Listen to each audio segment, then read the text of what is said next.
ANSYS AIM gives you the ability to create named expressions and property values, which you can then reuse elsewhere in your study to build complex relationships and intermediate values.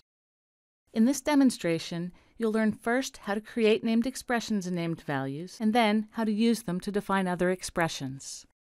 Here, I have a static structural model with the force applied on the y-axis. I'll start by using named expressions to modify the direction of the force, so it's on the xy plane. For y, I'll create a named expression, force mag. The newly created named expression is shown under Related Objects. All named expressions and named values being used in the current context will be shown here. By clicking this link, I can navigate to the named expression. The expression can be edited here, but I'll leave it for now. From here, I'll use the Add icon to create another named expression. I'll name it Force Angle and set it to 45 degrees.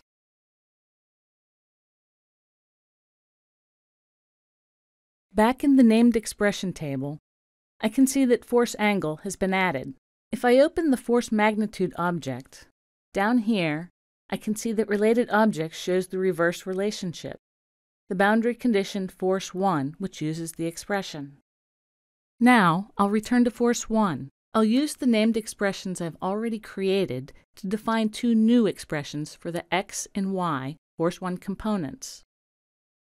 First, I'll define x as force magnitude times the cosine of force angle.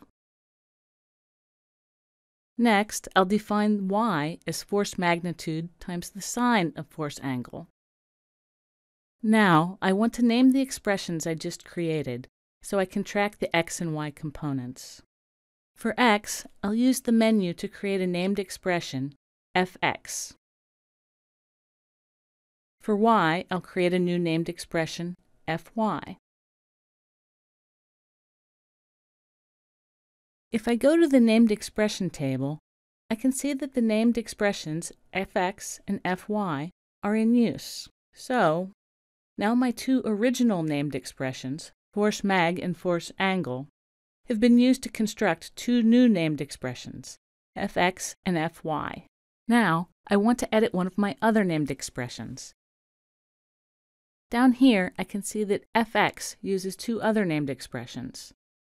And here are the two named expressions used to define fx.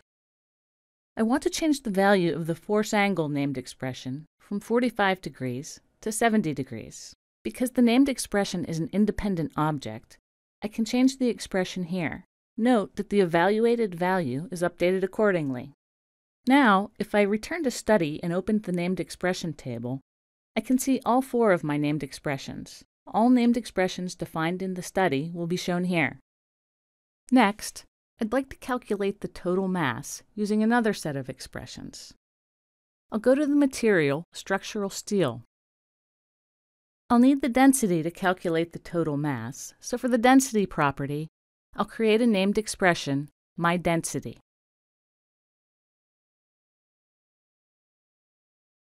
Now, I'll update physics.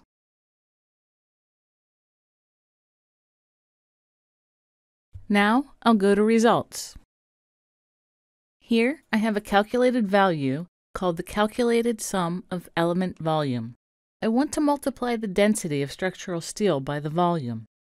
So I'll create a named value for the volume property, calling it my volume. This way, I can easily reuse the value. I can see this value is still undefined. I want to use it to define another calculated value, so I'll go ahead and evaluate this one now. Now, I'll create another calculated value to calculate the mass. I'll name it Calculated Mass, and we'll set method to user-defined expression. I'll set expression to my density times my volume. And then I'll name this expression total mass.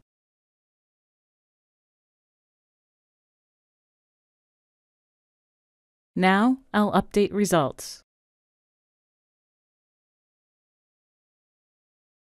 To review all my named expressions and named values, including my total mass result, I can go back to the study pane and look at the named expressions and values table. This table shows a complete listing of all the named expressions and named values for the study. Here, I can verify that the total mass has been evaluated, providing the total mass calculated for all the elements.